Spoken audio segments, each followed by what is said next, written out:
অনেক ঘোড়াকে আমি এবং কয়েকজন মিলে রেস্কিউ করেছি, বিশেষ করে করোনার পরে। কক্সবাজারে কেউ ফেলে রেখে গেছে, কারণ ও আর ট্যুরিজমে কোনো হেল্প করতে পারছে না। আপনার এখন কটা পোষ্য রয়েছে? আমি 4টার কথা জানি, ক্লিওপেট্রা, নিমকি, জিম্মি, ডিও, রাইট? জিমি ডিও, হ্যাঁ। কিন্তু খুবই আনফর্চুনেটলি জিমি আমার রেস্কিউ বেবি ছিল বলতে হচ্ছে। আমি খুব চেষ্টা করেছি ওকে বাঁচাতে, আমরা বাঁচাতে পারিনি। ও খুব অ্যাবিউজ করেছে, মানুষের উপর গরম পানি ঢেলে দিত। ও একটু কামড়াতো না, ছোট বাচ্চা বলে একটু দাঁত উঠে যখন তখন একটু চিউ করবার জন্য কামড়ায় না, তখন ওকে মানে মানুষ কত ক্রুয়েল।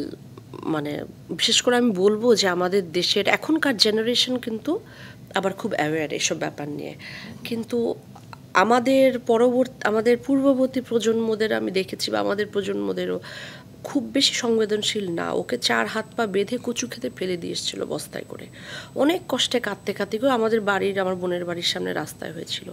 তারপর ওকে নিয়ে রেস্কিউ করে আমি আমার বাড়িতেই রাখলাম। স্ট্রে ডগ বাড়িতে রাখা খুব কষ্ট।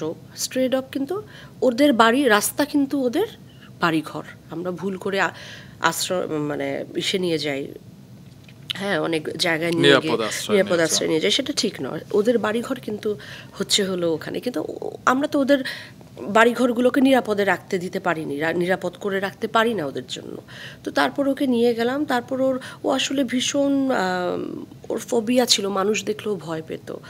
ও এত টর্চার্ড হয়েছে, এত ট্রমাটাইজ ছিল।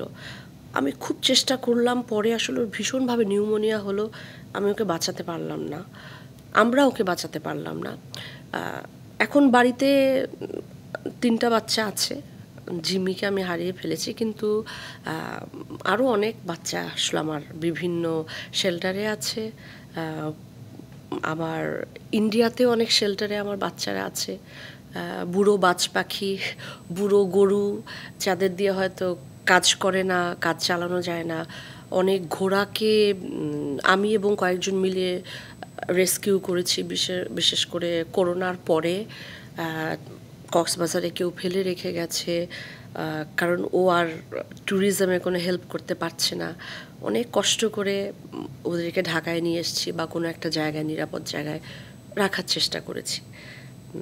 এরকম করে অনেক বাচ্চা, ওরা তো সব আমারই বাচ্চা। আমি চেষ্টা করি আমার যতটুকু ক্ষমতা, এবং আমি অনেকের কাছে হাতও পাতি।